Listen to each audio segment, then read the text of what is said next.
আসসালামু আলাইকুম প্রিয় বন্ধুরা, আশা করি সবাই ভালো আছেন। আজ আমি আপনাদের সাথে শেয়ার করতে যাচ্ছি আমাদের গ্রামের পুরনো ঐতিহাসিক একটি দারুণ রেসিপি, হাতে বানানো সেমাই। চলেন শুরু করা যায়। প্রথমে একটি পাত্রে ময়দা নিয়ে ভালো করে একটি ডো বানিয়ে নিতে হবে। একটা সুন্দর ডো বানিয়ে রেস্টে দিতে হবে প্রায় 30 মিনিট। ঈদ হোক বা বিশেষ কোনো দিন, ঘরে তৈরি সেমাইয়ের স্বাদই আলাদা। আজ আমি দেখাবো হাতে বানানো একদম চিকন ও মজাদার সেমাই তৈরির সহজ পদ্ধতি। খুবই কম উপকরণ আর সহজে নিয়মে তৈরি করা যাবে এই সুস্বাদু সেমাই। মাটির হাঁড়িতে পাতলা পাতলা করে সেমাই তৈরি করে নিতে হবে। এরপর হালকা রোদ্রে শুকিয়ে নিতে হবে। কড়াইয়ে এই সেমাই দুধ, চিনি, ঘি দিয়ে রান্না করে সেই অসাধারণ স্বাদ আমাদের পরিবারের সবাইয়ের খুব পছন্দ।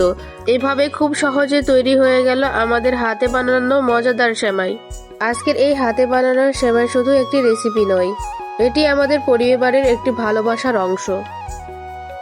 আশা করি আজকের রেসিপিটা আপনাদের ভালো লেগেছে। আপনারা বাসায় অবশ্যই ট্রাই করে দেখবেন। ভিডিওটা ভালো লাগলে লাইক, কমেন্ট ও শেয়ার করতে একদমই ভুলবেন না। আর এমন সুন্দর সুন্দর ঘরোয়া রেসিপি পেতে আমাদের পেজটাকে ফলো দিয়ে পাশে রাখবেন। সবাই ভালো থাকবেন, সুস্থ থাকবেন। আল্লাহ হাফেজ।